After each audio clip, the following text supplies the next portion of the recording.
سورہ طٰہٰ کی داستان جو ہے وہ حضرت موسیٰ سے گفتگو ہو رہی ہے، اور حضرت موسیٰ وہ واحد نبی ہیں کہ قرآن نے جن کے بارے میں بہت گفتگو کی ہے، اور یقیناً قرآن کہتا ہے کہ یہ جو ہم نے تمہیں قصے بیان کیے ہیں اس میں عبرت ہے، یعنی اس میں تمہارے لیے لیسن ہے، اور جو چیزیں پچھلی قوموں پہ آ چکی ہیں وہی چیزیں جو ہے وہ آخری قوم پہ بھی ریپیٹ ہوگی۔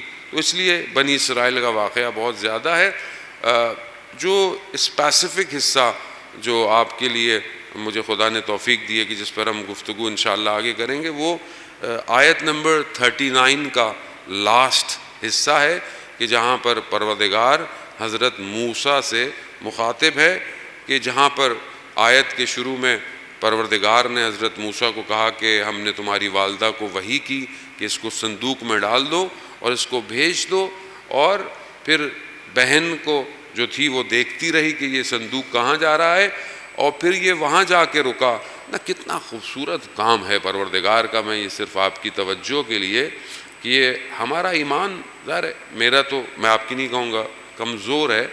قرآن میں خدا دیکھیں کیا ارشاد فرماتا ہے کہ ہم نے تمہیں اس کے پاس جا کے روکا جو ہمارا بھی دشمن تھا اور تمہارا بھی دشمن تھا۔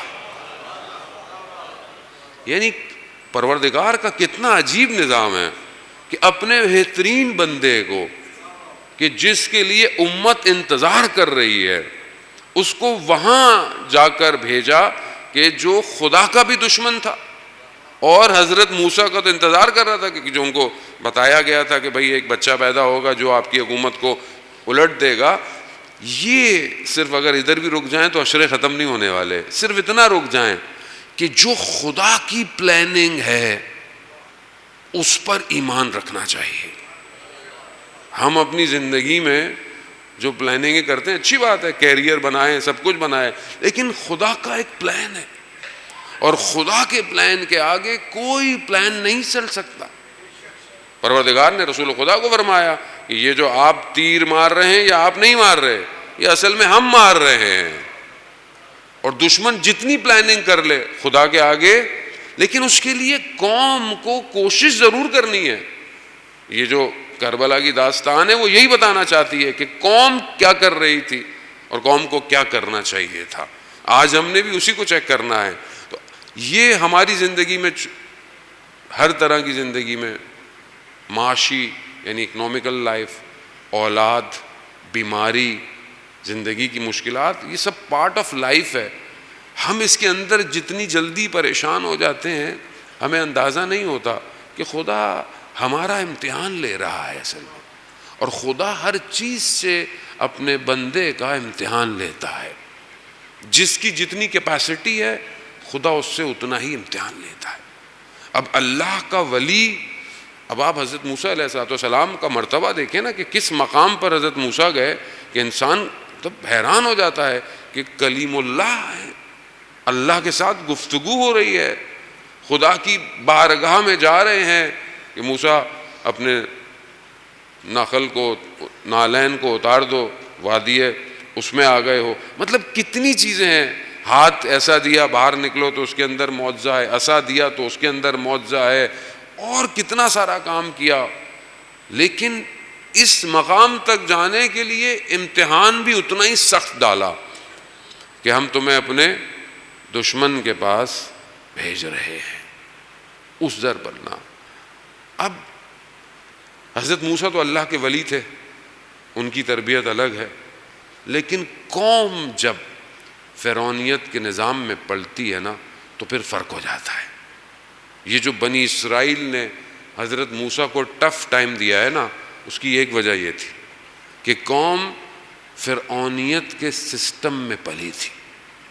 اب یہ ہماری اپنی مرضی ہے کہ ہم کس سسٹم میں پل بڑھ رہے ہیں اور کس سسٹم میں ہم جانا چاہتے ہیں۔ تو بہرحال یہ گفتگو اپنی جگہ قائم اور دائم رہے گی۔ وہ ایک حصہ آیت کا عزیزان محترم کے جو حضرت موسیٰ کو پروردگار نے کہا، آخری حصہ ہے، پروردگار کہتا ہے کہ وَأَلْقَيْتُ عَلَيْكَ مُحَبَّةً مِّنِّي وَلِتُصْنَعَ عَلَىٰ عَيْنِي۔ بہت خوبصورت انداز سے پروردگار کے الفاظ تو ویسی خوبصورت ہیں، لفظوں کا خالق وہی ہے، الفاظ کا خالق وہی ہے، زبانوں کا خالق وہی ہے، صداؤں کا خالق وہی ہے، لہجوں کا خالق وہی ہے، یعنی ہر چیز اسی کی خلقت ہے۔ یہ جو ہمیں باتیں اچھی لگتی ہیں ان کو اچھا بنانے والا وہی ہے، یہ جو دل میں اترتی ہے دلوں میں اتارنے والا وہی ہے۔ ہمارے اندر کوئی طاقت نہیں ہے کہ آپ کہیں جی مولانا صاحب آپ کی بات دل میں اتر گئی، کسی کی زبان میں اتنی طاقت نہیں جب تک وہ تاثیر نہ ڈالے۔ اور کیسی تاثیر اس کے اپنے کلام میں ہے کہ صدر اسلام میں کہ جب لوگوں نے اس محبوب سے کہ جو آخری نبی ہے کلام الہی کو سنا تو فوراً ایمان لے آئے۔ کاش کہ ہم بھی کلام الہی کو اتنے ہی شوق سے سنتے جس طرح اسے بیان کیا گیا ہے۔ آپ کے سامنے صدر اسلام کے اندر کتنا جو لوگ مکہ باہر سے آتے تھے ان کو کہا جاتا تھا کہ ان کے قریب مت جانا، کیوں؟ ان کی باتوں میں نعوذ باللہ سحر ہے، یہ بات کرتے ہیں لوگ گرویدہ ہو جاتے ہیں۔ اور وہ مشہور کہ دو شخص جو ہے وہ اوس و خزرج کی آپ جانتے ہیں مدینہ میں لڑائی تھی، اور وہاں سے پھر دو شخص آئے مکہ والوں کے پاس اور کہا کہ ہماری مشکلات ہیں ہماری مدد کریں۔ تو وہاں پر مکہ والوں نے بولا کہ ہم آپ کی کیا مدد کریں، ہم تو خود مشکل میں پھنسے ہوئے ہیں۔ کہا کیوں؟ کہا ہمارے درمیان میں ایک شخص جو ہے وہ کہتا ہے کہ میں اللہ کا نبی ہوں، میری اطاعت کرو، اللہ ایک ہے۔ تو اب یہ دونوں بہرحال مایوس ہو گئے، تو مگر ان کو کہا کہ دیکھو خانہ کعبہ کے قریب مت جانا، اور اگر جانا تو کانوں میں کچھ لگا کے جانا، کیونکہ وہ شخص کچھ تلاوت کرتا ہے یا پڑھتا ہے تو اس سے آدمی انہی کی طرف ہو جاتا ہے۔ اب ان دونوں نے اپنے بہرحال اس زمانے میں کچھ بھی تھا اپنے آپ کو کور کیا۔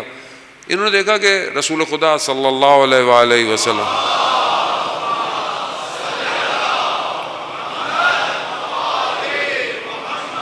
رسول خدا جو ہیں وہ ہیں اور کچھ بیان کر رہے ہیں۔ اب انہوں نے ایک دوسرے سے کہا کہ ہم مدینہ واپس جائیں گے تو ہم مدینہ سے ہمیں کچھ لوگ پوچھیں گے کہ بھائی وہاں کیا تھا، ہم بولیں بھائی ایسی وہاں داستان ہے کہ کوئی شخص ہے، تو لوگ ہم سے پوچھیں گے کہ وہ شخص کیا باتیں کرتا ہے، تو ہم بولیں گے ہم نے سنا نہیں، تو لوگ بولیں گے کیا سننا تو تھا کم از کم کہ وہ کیا باتیں کرتا ہے۔ تو انہوں نے اپنے کانوں میں جو کچھ تھا اس کو ہٹایا، تو محبوب کبریا کلام کبریا بیان کر رہے تھے، اور وہ کلام سنتے ہی ان دونوں کے دلوں پر اثر ہو گیا اور دونوں وہی مسلمان ہو گئے۔ کلام الہی اتنی تاثیر ہے۔ یہ جو ہم دنیا جہان کی چیزیں سنتے رہتے ہیں، میں اپنے آپ سے مخاطب ہوں، آپ سے خدا نخواستہ نہیں کہہ رہا، کلام الہی کتنا سنتے ہیں ہم، مطلب کلام کی تاثیر اور کلام کی اہمیت کتنی ہے کہ سید الشہداء علیہ السلام نے نیزے پر بھی قرآن کی تلاوت کی ہے۔